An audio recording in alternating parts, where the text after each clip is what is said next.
একদিন ক্লাসে বল্টুর ম্যাডাম বললেন, তোমরা সবাই আগামীকাল 4টা করে ইংরেজি শব্দ লিখে আনবে। বল্টু স্কুল থেকে বাড়িতে যাচ্ছে আর চিন্তা করছে ইংরেজি শব্দ।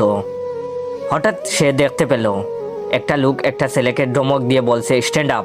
বল্টু লিখে নিল তার প্রথম ইংরেজি শব্দটা। এরপর সে পথের ধারে একটা ডাস্টবিন দেখতে পেল। কিছু দূর যেতে যেতে বল্টু একটা সিনেমার শুটিং দেখতে পেল এবং হিরোইন হিরোকে ডাকছে। হিরো বলল, ও মাই ডার্লিং, আজ নয় কাল। পরের দিন সকালে বল্টু ক্লাসে আসলো। ম্যাডাম জিজ্ঞাসা করলো, তোমরা কে কি ইংরেজি শব্দ লিখে এনেছো? সবাই এক এক করে দাঁড়িয়ে বললো আমাকে। তখন বল্টু দাঁড়িয়ে বলল, স্ট্যান্ড আপ। ম্যাডাম বললেন, এই ছেলে, তোর সাহস তো কম না, তুই আমাকে স্ট্যান্ড আপ বলছিস, তুই আমাকে কি মনে করিস?